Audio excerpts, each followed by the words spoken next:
بسم اللہ الرحمن الرحیم۔ السلام علیکم۔ یہ کاشانِ بصیرت کا آڈیو بک سیکشن ہے۔ ہم جو کتاب پڑھ رہے ہیں اس کتاب کا نام ہے عباد الرحمن فی کل دہر و زمان۔ کتاب کے مؤلف ہیں یوسف عباس نانجی صاحب۔ اب ہم اس کتاب کا پارٹ 11 پڑھیں گے۔ نمبر 51، جناب شیخ محمد بن حسن حر عاملی۔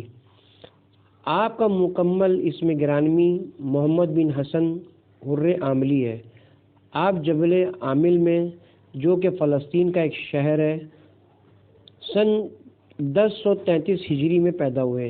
ابتدائی تعلیم اپنے والد محترم، چچا جان اور نانا جان سے حاصل کی اور 40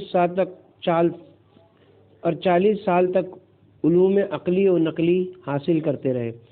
بحمدللہ 2 مرتبہ حج بیت اللہ کے لیے سفر کیا اور عراق و ایران و طوس کی زیارت مقدسہ سے مشرف ہوئے۔ آخر طوس میں مجاوری اختیار کی۔ آپ کی معروف تالیف وسائل الشیعہ ہے۔ آپ کو صاحب وسائل بھی کہا جاتا ہے۔ اس کتاب حدیث کو آپ نے 18 سال کی محنت شاقہ کے نتیجے میں پائے تکمیل تک پہنچایا۔ وسائل الشیعہ گزشتہ 400 سال سے دینی مدارس کی لازمی ضرورت ہے اور ہر طالب علم کے لیے اس کا مطالعہ ناگزیر ہے۔ آپ نے علامہ مجلسی سے بھی ملاقات کی۔ کہا جاتا ہے کہ علامہ مجلسی نے شیخ حر عاملی کو بادشاہ کے دربار میں متعارف کروا دیا۔ اسی روز صاحب وسائل نے اپنی سادگی میں بادشاہ سے دوسرے دن بھی ملاقات کا شوق ظاہر کیا، چنانچہ سلطان نے 10 دن بعد کا وقت دیا۔ شیخ صاحب 10 دن بعد علامہ مجلسی اور دیگر علماء کے ساتھ دربار پہنچے۔ قاعدہ یہ تھا کہ سلطان علماء کرام کے احترام میں فرش پر نہیں بیٹھتا تھا، چنانچہ علامہ مجلسی اور دیگر علماء اپنی نشست پر بیٹھے، لیکن شیخ حر عاملی سلطان کے فرش خاص پر بیٹھ گئے۔ سلطان کو یہ بات ناگوار گزری اور اس نے شیخ حر عاملی سے پوچھا کہ حر اور خر میں کیا فرق ہے؟ شیخ نے برجستہ جواب ارشاد فرمایا کہ فقط ایک مسند کا ہے، جو سن کر سلطان نے خاموشی اختیار کی۔ آپ کی دیگر تالیفات اور تصنیفات بھی ہیں، جن میں ایک کتاب میں احادیث قدسیہ کو جمع کیا گیا ہے۔ آپ نے آخری عمر میں مشہد مقدس ہجرت کی اور وہیں پر سن 1104 ہجری میں آپ کی رحلت ہوئی۔ تدفین مشہد مقدس ہی میں عمل میں آئی اور آج بھی آپ کا پرنور مرجع خلائق ہے۔ نمبر 52، جناب علامہ محمد باقر مجلسی۔ آپ کا مکمل اسم گرامی ملا محمد باقر مجلسی ہے۔ علامہ عظیم، فاضل، جامع علوم، بہترین عبادت گزار، زاہد، عادل، متقی اور پرہیزگار تھے۔ آپ کی ولادت سن 1037 ہجری اصفہان، ایران میں ہوئی۔ آپ کے علمی کمالات کی کرامت آپ کی معروف کتاب بحار الانوار ہے، جو کہ واقعاً ایک علمی خزانہ ہے، بلکہ گویا سمندر علم ہے۔ آپ کی تصنیفات و تالیفات زمانہ بچپن سے لے کر رحلت تک متعدد اور گراں قدر ہیں۔ آپ 1000 اشعار یومیہ کہا کرتے تھے، جن میں ہر شعر میں 50 حروف ہیں۔ یہ کام تائید ایزدی اور غیبی قوت ہی سے ممکن ہے۔ آپ اصفہان کی ایک جامع مسجد میں امام جمعہ و جماعت تھے اور جود و ثقافت میں وقت کے بادشاہ تھے۔ آپ نے بحار الانوار میں 20,000 مستند احادیث کو جمع کیا، جو کہ آج بھی علم و ادب کی نورانی کرنوں سے ایک عالم کو روشن کر رہی ہیں۔ علامہ محمد باقر مجلسی کے بارے میں مشہور ہے کہ آپ اپنی کتاب حق الیقین لکھ رہے تھے اور جب یہ مکمل ہو کر شام، اردن، عراق وغیرہ میں پہنچی تو 70,000 اہل سنت افراد نے مذہب تشیع کو قبول کر لیا۔ آپ کی کتاب کے ذریعے شیعہ مذہب کو عروج و ترویج نصیب ہوئی۔ اور جعلی عقائد اور من گھڑت قصوں سے ایران کے عوام کی جان چھوٹ گئی۔ آپ امر بالمعروف و نہی عن المنکر اور درس و تدریس علم میں اپنے زمانے میں معروف تھے، اور شاہ حسین ایران کا بادشاہ آپ کے مشورے پر عمل کرتا تھا۔ آپ نے درس میں کتب اربع کو شامل کیا۔ آپ کے ہونہار شاگردوں میں جناب نعمت اللہ جزائری بھی نمایاں ہیں۔ آپ نے جناب جزائری کو اپنے پاس 3 سال رکھا اور ان کو ہر طرح سے مدد فراہم کی۔ جناب شیخ خرِ عاملی جب اصفہان پہنچے تو جناب علامہ مجلسی سے ملاقات کی، اور انہوں نے جناب خرِ عاملی کی ملاقات بادشاہ وقت سے کرائی۔ شیخ خرِ عاملی نے مشہد مقدس میں سکونت اختیار کی اور وہیں رحلت پائی۔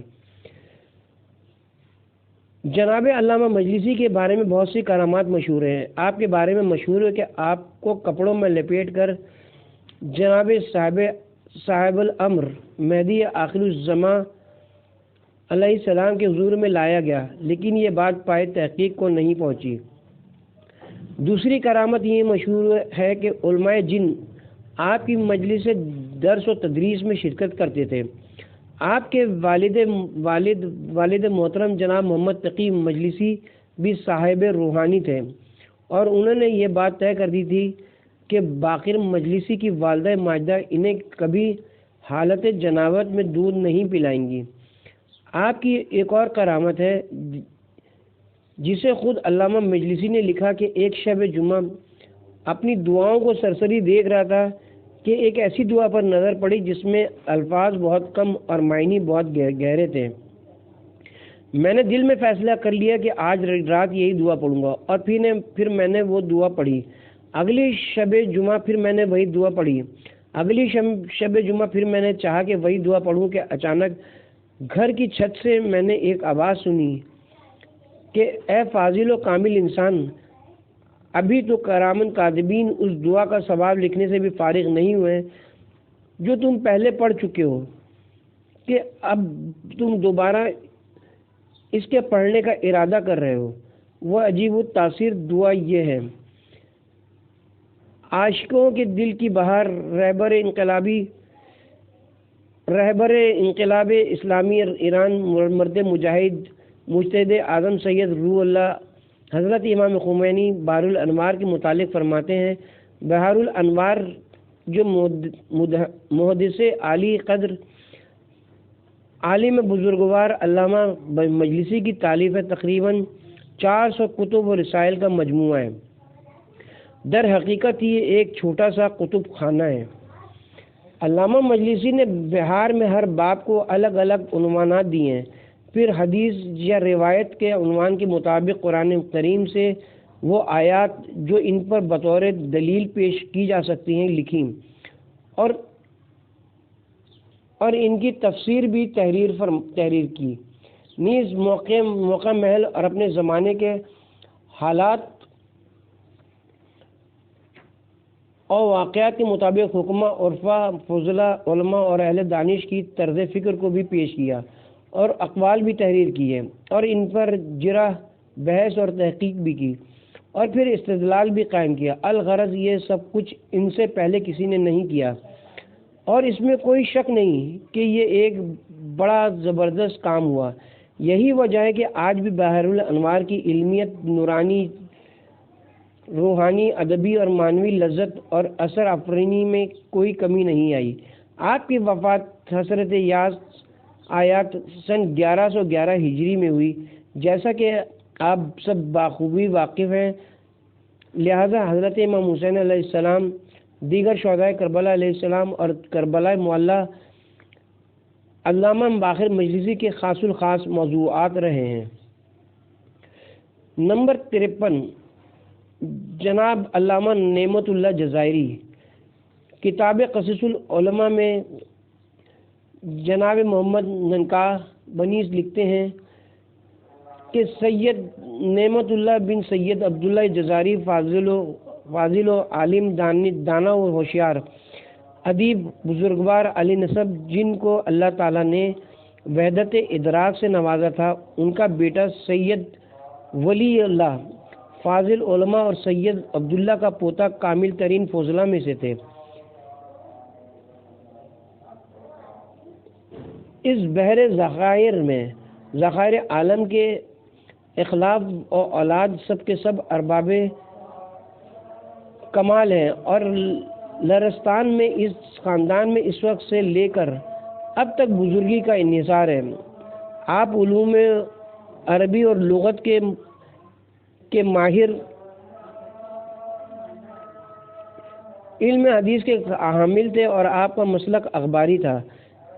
آپ نے جن علماء اعلام کی شاگردی اختیار کی، ان میں آقا جمال خوانصاری، ملا محسن فیض، شیخ علی بن شیخ محمد بن شیخ حسن بن شیخ زین الدین شہید، جنہوں نے اپنے دادا کی شرح نما پر حاشیہ لگایا، اور اخوند ملا محمد باقر مجلسی ہیں، اور دوسروں کے مقابلے میں آپ نے مجلسی کی خدمت میں زیادہ علم حاصل کیا، اور انہوں نے خود انوار النعیمہ میں لکھا ہے کہ اگرچہ علامہ مجلسی کے شاگرد 1000 سے اوپر تھے، لیکن مجھ سے انہیں خاص محبت اور لگاؤ تھا، حتیٰ کہ اکثر راتوں کو وہ مجھے اپنے کتب خانے میں روک لیتے تاکہ بہار کی تصنیف کے ضروری امور انجام دیے جائیں۔ وہ بہت پر مزاج شخصیت تھے، اور باوجود اس کے بڑے شوقین مزاج اور خوش اخبار تھے۔ ان میں ایسا روب و جلال تھا کہ جب بھی ان کے پاس حاضر ہونا چاہتا تو ان کی ہیبت سے دل کانپتا تھا، اور میں ذرا سی دیر کے لیے دروازے پر ٹھہر جاتا تھا۔ جب دل قابو میں آ جاتا تو حاضر خدمت ہوتا۔ آج نے مرزا ابراہیم بن اخوند ملا صدری کی بھی شاگردی کی تھی۔ انوار النعیمہ میں لکھا ہے کہ ماہ رمضان المبارک کے اختتام پر شب عید، جو شب جمعہ بھی تھی، اس دن میں دن کے وقت میرے اوپر الہا و زاری اور خضوع و خشوع کی کیفیت طاری رہی تھی، تو اب رات کو جو سویا تو عالم خواب میں دیکھتا ہوں کہ ایک لق و دق صحرا میں کھڑا ہوں، اور اس صحرا میں صرف ایک گھر نظر آ رہا ہے، اور لوگ ہر طرف سے آ کر اسی گھر کی طرف جا رہے ہیں۔ میں نے بھی اسی کا رخ کیا تو دیکھا کہ ایک شخص اس دروازے پر بیٹھا لوگوں کے مسائل کے جواب دے رہا ہے۔ تو میں نے کسی سے پوچھا کہ یہ کون ہستی ہے، تو مجھے بتایا کہ حضرت محمد مصطفیٰ صلی اللہ علیہ وآلہ وسلم ہے۔ تو میں بھی صفوں کو چیرتا ہوا آپ کی خدمت میں حاضر ہو گیا، اور میں نے عرض کیا، اے جد بزرگوار، ہمیں ایک دعا ملی ہے جس میں آپ نے ارشاد فرمایا ہے کہ نماز کے شروع میں یہ پڑھو تا آخر دعا، اور اس دعا میں آپ کے نام کے ساتھ نام علی بن ابی طالب کا ذکر نہیں ہوا ہے، اور میں جب یہ دعا پڑھتا ہوں تو آپ کے نام کے ساتھ نام علی کا بھی ذکر کرتا ہوں، لیکن میں ڈرتا ہوں کہ یہ میری طرف سے دعا میں کوئی بدعت تو نہیں ہوگی، کیونکہ یہ آپ سے اسی طرح نقل ہوئی ہے جس کا ذکر سے کیا ہے۔ اس پر آپ صلی اللہ علیہ وسلم نے اپنی انگلیاں باہم ملائیں اور فرمایا کہ علی کے نام کا ذکر میرے نام کے ساتھ کرنا ہرگز بدعت نہیں ہے۔ جب میں خواب سے بیدار ہوا تو میں نے دیکھا کہ بعض کتابوں میں اس دعا میں اسم علی بھی موجود تھا۔ سید مذکور نے اپنی آپ بیتی ایک رسالے میں لکھی ہے جو بڑی مزیدار اور انوکھے لطیفوں سے پورا ہے، کیونکہ آپ بڑے شوق اور پر مزاج تھے، بالکل شیخ بہائی اور علامہ مجلسی کی طرح۔ آپ نے مزاحیہ کتاب بھی لکھی ہے، جیسا کہ شرح جامی کا حاشیہ بڑا بہترین اور طلباء کے مزاجوں کو بڑا بھانے والا ہے، اور ان کی ایک اور کتاب جس کا نام مسکن شیخون در فرار از وبا و تعاون ہے۔ چونکہ آپ کے حالات زندگی بڑے عبرت انگیز اور نصیحت آموز ہیں، اور طلباء کو بھی زندگی گزارنے کا سلیقہ سکھانے والے ہیں، لہذا ہم ان کا ذکر کر رہے ہیں۔ اور چونکہ ہم نے اپنی کتاب کی ابتدا اپنے استاد معظم استاد آقا سید ابراہیم کے نام سے کی تھی، لہذا اس کا اختتام بھی ایک سید بزرگوار سید نعمت اللہ کے نام نامی میں پر کر رہے ہیں۔ آپ لکھتے ہیں کہ میری ولادت سن 1050 ہجری میں ہوئی، اور ابھی میری عمر رواں کے 39 سال گزرے ہیں اور اس قلیل عمر میں کس قدر میں نے مصائب اٹھائے۔ ابھی میں 5 سال کا تھا اور بچوں کے ساتھ کھیل کود میں لگا رہتا تھا۔ ایک دن میں کھیل کے میدان میں ایک دوست کے ساتھ بیٹھا ہوا تھا کہ میرے والد میرے پاس آئے اور بڑے پیار سے بولے، اے میرے منع، میرے ساتھ چلو، ہم معلم کے پاس چلتے ہیں، وہ تمہیں لکھنا پڑھنا سکھائیں گے، تبھی تم کسی مقام پر پہنچ سکو گے۔ میں یہ سن کر رونے لگا اور چلنے سے انکار کر دیا، لیکن میری واویلا کا کوئی فائدہ نہ ہوا۔ چنانچہ معلم کے پاس پہنچے اور اس نے حروف تہجد پڑھنا سکھائے۔ جب دوسرا دن ہوا تو میں نے ماں کی حمایت لینا چاہی اور کہا کہ مجھے مکتب نہیں جانا، مجھے دوسرے بچوں کے ساتھ کھیلنے کے لیے جانے دیں۔ میری والدہ نے والد کو صورتحال سے آگاہ کیا، لیکن میرے والد نے مجھے کھیلنے کی اجازت نہ دی، تو میں نے سوچا کہ اس مکتب کی پڑھائی جلدی نپٹا دوں تو پھر مجھے کھیلنے کودنے کا موقع مل جائے گا۔ چنانچہ بہت جلدی میں نے قرآن مجید ختم کر لیا اور بہت سے قصائد اور اشعار مجھے زبانی یاد ہو گئے۔ ابھی میں 5.5 سال کا ہوا تھا کہ الحمدللہ قرآن مجید ختم کر لیا تھا۔ میں نے پھر والدہ کی منت سماجت کی، اب تو میری اس مصیبت سے جان چھڑا دیں اور مجھے کھیل کود کرنے دیں۔ تو میرے والد نے کہا، بیٹا تم یہ کہانیوں کی کتاب لو اور ہم کسی کے پاس جائیں گے جو تمہیں یہ کہانیاں پڑھائے گا۔ میں رونے لگا۔ میرے والد نے سوچا کہ اس بچے کو کچھ سبق سکھانا چاہیے، چنانچہ وہ مجھے ایک نابینا شخص کے پاس لے گئے جو مسئلہ بصرہ اور تصریف زنجانی کا بڑا ماہر تھا۔ چنانچہ اس شخص نے مجھے درس دینا شروع کیا۔ میں اس نابینا استاد کے عصے کو تھامتا اور اس کی خدمت کیا کرتا، اور اس پڑھائی کی خاطر مجھے اس کی بڑی خدمت کرنا پڑتی۔ جب امثلہ،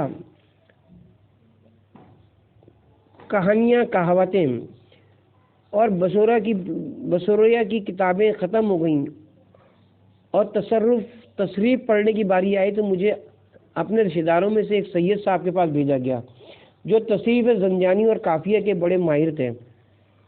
چنانچہ ان سے میں نے تصریف پڑھنا شروع کی اور چند دنوں میں ان کے پاس درس پڑھتا تھا تو وہ مجھے اپنے ساتھ باغ میں لے جاتے اور مجھ سے کہتے کہ گھاس اکھاڑ لو، یہ ہمارے چوپایوں کا چارہ ہے۔ تو میں گھاس اکھاڑتا رہتا اور میرے استاد بیٹھے ہوئے صرف حلال و ادغام کی گردانیں دہراتے رہتے۔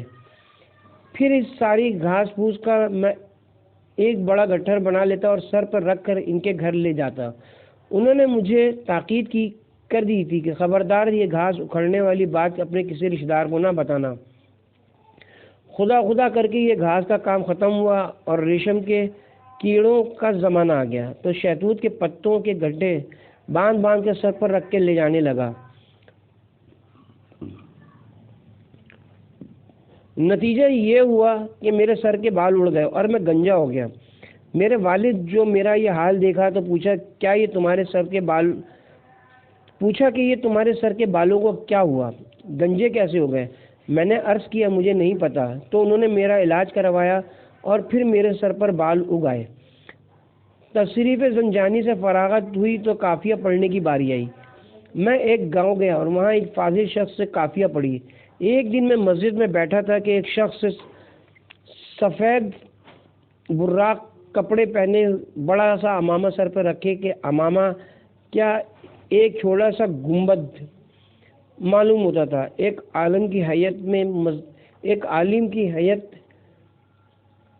میں مسجد میں آیا۔ میں اس کے پاس گیا اور صرف اس کی گردانوں میں سے کوئی گردان اس سے پوچھی تو اس نے مجھے کوئی جواب نہ دیا بلکہ گھبرا گیا۔ تو میں نے اس سے کہا کہ جب آپ کو اتنی سی گردان بھی نہیں آتی تو یہ اتنا بڑا امامہ سر پر کیوں باندھا ہے؟ اس پر سب لوگ ہنسنے لگے اور وہ شخص لمحہ بھر میں وہاں سے اٹھ کر چلا گیا۔ اس کے بعد سے میں نے گردانوں کی خوب مشق کی تاکہ مجھے اس طرح کی شرمندگی کا سامنا نہ کرنا پڑے۔ مترجم: لیکن اب میں خدا کی بارگاہ میں توبہ کرتا ہوں کہ میں نے اس مرد مومن کو ایسا کیوں کہا، لیکن خدا کا شکر بھی ادا کرتا ہوں کہ یہ حرکت مجھ سے قبل از بلوغ ہوئی۔ کافی عرصے یہاں گزارنے کے بعد میں نہر اشار گیا کیونکہ میں نے سنا تھا کہ وہاں کوئی عالم شخص ہے اور میرے مرحوم و مغفور بھائی جو فاضل، صالح اور پرہیزگار انسان تھے، اور ان کا نام سید نجم الدین تھا، ان عالم کے پاس پڑھا کرتے تھے، لیکن جب وہاں پہنچا تو پتہ چلا کہ میرے بھائی وہاں سے فارغ ہو چکے ہیں۔ میں بھی ان کے ساتھ اپنے گاؤں واپس آ گیا۔ پھر ہم دونوں شت بنی اسد ایک عالم کے پاس پہنچے اور کافی دن ہم وہاں پڑھتے رہے۔ پھر ہم وہاں سے اپنے گاؤں پلٹے تو میرے بھائی جو مجھ سے عمر میں بڑے تھے حوضیہ چلے گئے، تو میں نے بھی والدہ سے حوضیہ جانے کی اجازت چاہی تاکہ بھائی کے ساتھ رہ کر تعلیم حاصل کروں۔ میرے والد مجھے لے کر شت صحاب پر آئے اور وہاں ہم ایک کشتی میں بیٹھ گئے۔ ہمیں ایک تنگ راستے سے گزرنا پڑا، دونوں طرف گنے لگے ہوئے تھے اور بیچ میں کوئی کشادہ راستہ نہ تھا، بس اتنا تھا کہ کشتی درمیان سے گزر سکے۔ گرمی اپنے عروج پر تھی اور پانی میں سے مچھر اڑ اڑ کر آ رہے تھے، مچھر بھی شہد کی مکھیوں جیسے کہ جہاں ڈنگ مار دیتے وہ جگہ سوج جاتی تھی۔ اس راستے میں کچھ کامشی لوگ پڑاؤ ڈالتے ہوئے تھے، ہم ان کی طرف چلے کیونکہ ہمیں بہت بھوک لگ رہی تھی۔ عصر کے وقت ان کے پاس پہنچے تو صاحب خانہ نے ہمارے لیے فرش بچھایا۔ جب مغرب کا وقت ہوا تو ہم نے نماز ادا کر لی اور رات کے کھانے کا انتظار کرنے لگے، لیکن سونے کا وقت ہو گیا اور کھانے کا کوئی پتہ نہ تھا۔ ادھر بھوک بھی شدت کی لگ رہی تھی، ادھر نیند نے آ دبوچا۔ ابھی تھوڑی رات گزری تھی کہ صاحب خانہ ہمارے قریب آیا اور اپنے جانوروں کو نام لے لے کر پکارنے لگا۔ میں نے کسی سے پوچھا کہ بھلا یہ اپنی گایوں کو اس وقت کیوں بلا رہا ہے؟ اس نے کہا کہ وہ ان کا دودھ دھوئے گا اور اس دودھ سے تمہارے لیے چاول تیار کرے گا۔ میں کہا انا للہ و انا الیہ راجعون، اور پھر سو گیا۔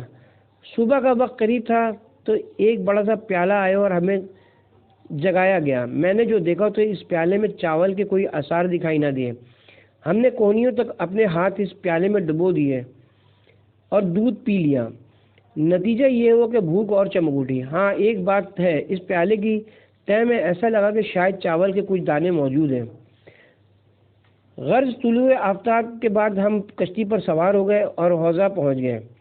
میرے بھائی پہلے سے حوضہ کے کسی بڑے آدمی کے گھر قیام کیے ہوئے تھے اور کسی فاضل کے پاس جا کے شرح جامی پڑھا کرتے تھے، چنانچہ ہم بھی ان کے ساتھ شریک درس ہو گئے اور ہم نے شرح جار بردی شافیہ کے ساتھ پڑھی۔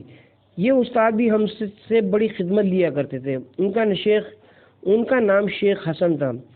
انہوں نے اپنے تمام شاگردوں کو حکم دیا ہوا تھا کہ جب بھی قضائے حاجت کی غرض سے ساحل کی طرف جائیں تو دو پتھر یا اینٹیں قلعہ ترک کے پاس سے لیتے آئیں۔ چنانچہ ہوتا یہ تھا کہ جانا تو دن میں کئی بار پڑتا تھا اور ہم یہ پتھر ڈھو کر لاتے رہتے تھے۔ جب اس طرح بہت سارے اینٹ پتھر جمع ہو گئے تو انہوں نے اپنا مکان تعمیر کرنا چاہا، لہٰذا ایک راج لایا گیا اور ہم سب اس کے مزدور قرار پائے اور استاد کا مکان تعمیر ہو گیا۔ جب کبھی ہم پرانے حوضے میں جاتے اور پھر واپسی کا ارادہ کرتے تو استاد ہم سے کہتے تھے کہ بچوں تم خالی خولی واپس جانا چاہتے ہو، ٹھہرو۔ پھر وہ وہاں سے باسی مچھلیاں اور دوسری چیزیں خریدتے اور کہتے کہ ان کو لے جاؤ۔ ہم مجبوراً ان کو سر پر رکھتے اور چل پڑتے اور ان میں سے پانی ہمارے کپڑوں اور منہ پر ٹپکتا رہتا۔ ہم اگر کبھی یہ چاہتے کہ ان کی کتاب کا حاشیہ ہی نقل کر لیں تو ہرگز اجازت نہ دیتے تھے، لیکن اکثر یہ ہوتا کہ ہم ان کی کتاب چوری چھپے لے لیتے اور حواشی نقل کر لیتے۔ ان کی ہمارے ساتھ یہی روش تھی، لیکن بڑی خوشی ان کی خدمات انجام دیتے تاکہ ان کی ذات بابرکت سے مستفیض ہو سکیں۔ ان کو بے شک اپنی کتابیں بڑی پیاری تھیں۔ اس کے بعد یہ کتابیں ان کے دامادوں کو ملیں، لیکن انہیں ان کتابوں سے ذرا لگاؤ نہ تھا۔ الغرض یہ تو ہماری پڑھائی کا حال تھا۔ اب کھانے کی کیفیت سنیں۔ ہمارا قیام تو وہاں کے ایک بڑے آدمی کے گھر میں تھا، لیکن اکثر یوں ہوتا تھا کہ ہم بحث و مباحثے کے لیے ظہر تک مدرسے میں رکے رہتے اور جب گھر پہنچتے تو پتہ چلتا کہ سب کھانے پینے سے فارغ ہو چکے ہیں۔ پھر رات تک ہمیں کھانا نصیب نہ ہوتا تھا۔ میرا ساتھی تو زمین پر پڑے ہوئے خاک و آلود خربوزے کے چھلکے کھا کر ہی گزارا کر لیتا تھا اور مجھ سے اصل حقیقت چھپائے رکھتا تھا۔ ایک دن میں اس کی تلاش میں جب وہاں پہنچا تو پتہ چلا کہ بہت سے چھلکے جمع کیے بیٹھا ہے اور دروازے کی اوٹ میں بیٹھا ان کو کھا رہا ہے، جبکہ ان پر خوب مٹی بھی لگی ہوئی تھی۔ میں نے جو یہ منظر دیکھا تو بے ساختہ ہنس پڑا۔ اس نے کہا اس میں بھلا ہنسنے کی کیا بات ہے؟ میں نے کہا میں بھی یہی کرتا ہوں اور میرا حال تم سے مختلف نہیں ہے، حالانکہ ہم ایک دوسرے سے حقیقت حال چھپاتے تھے۔ اس نے کہا کہ جب یہ بات ہے تو اب آؤ ہم مل کر خربوزے کے چھلکے جمع کیا کریں گے اور ان کو پہلے پانی سے دھو لیا کریں گے، پھر کھائیں گے۔ چنانچہ ایک زمانے تک ہم یوں ہی وقت گزارتے رہے۔ اب ذرا کیفیت مطالعہ بھی سن لیجئے۔ ہم دونوں چاند کی چاندنی میں پڑھا کرتے تھے، اور جن راتوں میں چاندنی نہ ہوتی تو میں نے کتابوں کے متن حفظ کر لیے تھے، جیسے ابن مالک کی الفیہ اور کافیہ وغیرہ کے۔ تو چاندنی راتوں میں تو چاند کی روشنی میں پڑھا کرتے، اور جب راتیں تاریک ہوتی تو جو متون مجھے زبانی یاد ہوتے ان کو بار بار ذہن میں دہرایا کرتا کہ ان کو بھول نہ جاؤں۔ لوگ مجلس میں بیٹھے ہوتے اور میں بھی وہیں موجود ہوتا، لیکن لوگوں کے سامنے یوں ظاہر کرتا کہ جیسے میرے سر میں درد ہو۔ چنانچہ دونوں زانوؤں کے درمیان سر کر بیٹھ جاتا اور مسلسل ان متنوں کو پڑھتا رہتا۔ مدت دراز تک یہی سلسلہ جاری رہا کہ ایک مرتبہ والد بزرگوار جزائر سے آئے اور کہا کہ تمہاری والدہ تمہیں دیکھنے کے لیے بے چین ہے۔ چنانچہ ہم والد کے ساتھ جزائر آ گئے اور کچھ مدت ٹھہر کر حوضے کا رخ کیا۔ وہاں ہم نے ایک جزائری شخص کو دیکھا جو شیراز جانے کا ارادہ رکھتا تھا۔ میرے بھائی نے اپنا اسباب اٹھایا اور بصرہ چلا گیا۔ میں اس شخص کے ساتھ پھر جزائر آ گیا۔ یہ رمضان المبارک کا مہینہ تھا۔ ہم 4 دن تک اپنے اہل خانہ کے ساتھ رہے۔ اس کے بعد اس شخص کے ساتھ کشتی پر سوار ہو کر بصرہ کی راہ لی، لیکن میں نے گھر والوں کو نہیں بتایا تھا کیونکہ میرا خیال تھا کہ میرے والد مجھے طلب کر لیں گے۔ چنانچہ میں نے ملا سے کہا کہ میں کپڑے اتار کر پانی میں کود رہا ہوں۔ میں کشتی کے پچھلے حصوں کو ہاتھوں سے مضبوطی سے پکڑے رکھوں گا، اور جب کشتی چلے گی تو میں پانی میں ہی لٹکا رہوں گا تاکہ مجھے کوئی دیکھ نہ پائے۔ چنانچہ میں اسی جگہ پہنچ گیا کہ مجھے یقین ہو گیا کہ اب مجھے کوئی ہلا نہیں سکتا۔ پھر میں کشتی میں سوار ہوا۔ راستے میں ساحل دریا پر ہم نے کچھ لوگوں کو دیکھا۔ اس وقت ہم دریا کے بیچوں بیچ میں تھے۔ ایک شیخ نے آواز لگائی کہ تم لوگ اہل سنت ہو یا شیعہ؟ سب نے کہا کہ ہم اہل سنت ہیں۔ تو اس شیخ نے کہا کہ خدا فلاں فلاں فلاں پر لعنت کرے، کیا تمہیں پتہ نہیں کہ فلاں مخنث تھا؟ پھر ساحل پر کھڑے لوگ گالیاں دینے لگے اور کشتی کے لوگ ان کو برا بھلا کہنے لگے۔ کشتی تو دریا میں چل رہی تھی، لیکن وہ لوگ ساحل سے ہم پر پتھراؤ کر رہے تھے۔ غرض نصف روز تک ہمارا سفر اسی کیفیت میں رہا اور آخر ہم بصرہ پہنچ گئے۔ اس زمانے میں بصرے کا بادشاہ حسین پاشا تھا۔ ہم نے بصرے میں قیام کیا اور ایک جلیل القدر سید سے جو مرد فاضل تھا درس لینا شروع کیا۔ ابھی کچھ ہی زمانہ گزرا تھا کہ میرے والد آن پہنچے کہ جزائر واپس چلو۔ ہم بخوشی تیار ہو گئے۔ ہم پھر ساحل سمندر پر آئے اور کشتی کرائے پر لی اور والد کو بتائے بغیر شیراز کی طرف روانہ ہو گئے۔ پھر ہم نے کشتی کا کرایہ ادا کیا اور پیدل چلے۔ راستے میں پہاڑیاں تھیں، ہم نے ننگے پاؤں ان کو عبور کیا۔ اس وقت میری عمر 11 سال تھی۔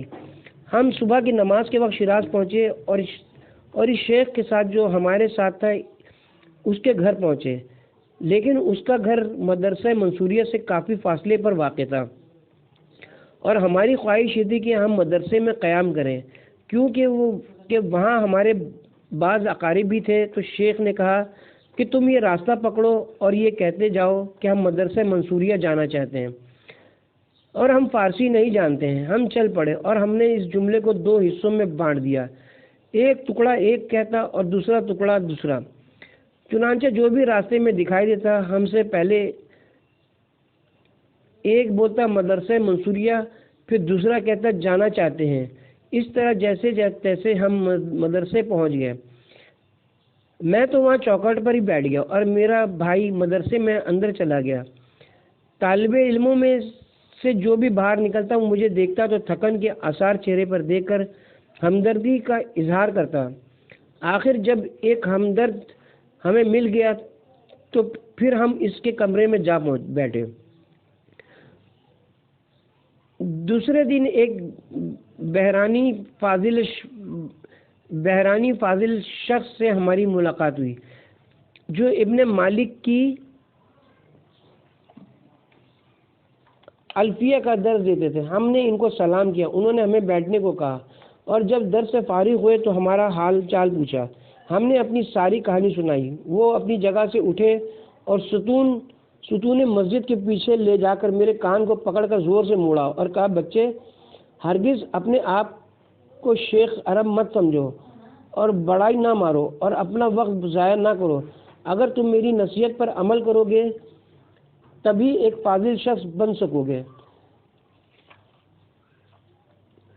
میں نے ان کی نصیحت کو پلے باندھ لیا اور پڑھائی کے دوران دوستوں سے علیحدگی اختیار کر لی۔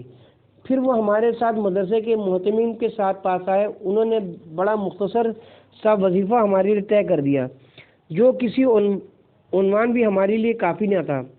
بہرحال ہم نے ان شیخ سے تعلیم حاصل کرنی شروع کی اور کسی اور کے پاس بھی درس لینے جانے لگے۔ کچھ وقت یوں ہی گزرا۔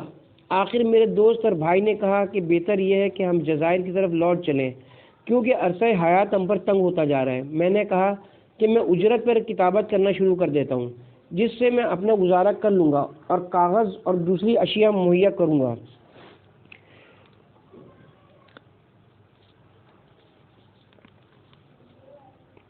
اس طرح میں نے 4 درس پڑھنے شروع کیے اور پھر میں ان پر حاشیہ لکھتا اور تصحیح کرتا، اور صورتحال یہ تھی کہ موسم گرما کی جھلستی ہوئی گرمی میں دوسرے طالب علم مدرسے کی زمین یا چھت پر جا کر سوتے تھے یا وہاں بیٹھ جاتے اور میں اپنے حجرے کا دروازہ بند کر کے مطالعہ کرنے، حواشی لکھنے اور تصحیح درس میں مصروف رہتا، حتیٰ کہ مؤذن صبح کے وقت جب حمد خدا شروع کرتا تو میں کتاب پر سر رکھ دیتا اور لمحہ بھر کے لیے جھپکی لے لیتا، اور جب طلوع صبح ہوتی تو تدریس کا کام شروع کر دیتا، اور جب مؤذن اذان ظہر کہتا تو اس وقت میں درس کے لیے نکلتا اور درس پڑھا کرتا۔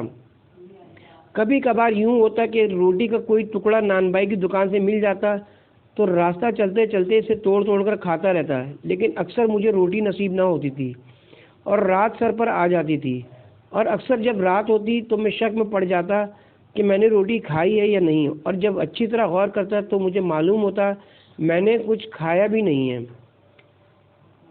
اکثر اوقات پڑھنے کے لیے چراغ مہیا نہیں ہو سکتا تھا۔ میں نے اپنا کمرہ بلندی پر لیا تھا جس میں بہت سی کھڑکیاں تھیں۔ جب چاند چڑھتا تو میں کتاب کھول کر بیٹھ جاتا اور مطالعہ شروع کر دیتا۔ جب وہاں سے چاندنی ختم ہو جاتی تو میں دوسری کھڑکی کھولتا اور وہاں جا بیٹھتا۔ 2 سال میں یہی کرتا رہا۔ نتیجہ یہ ہوا کہ آنکھیں کمزور ہو گئیں اور اب تک میری نگاہ کمزوری ہے۔ میں ایک درس کے حواشی نماز سے صبح کے بعد لکھا کرتا تھا۔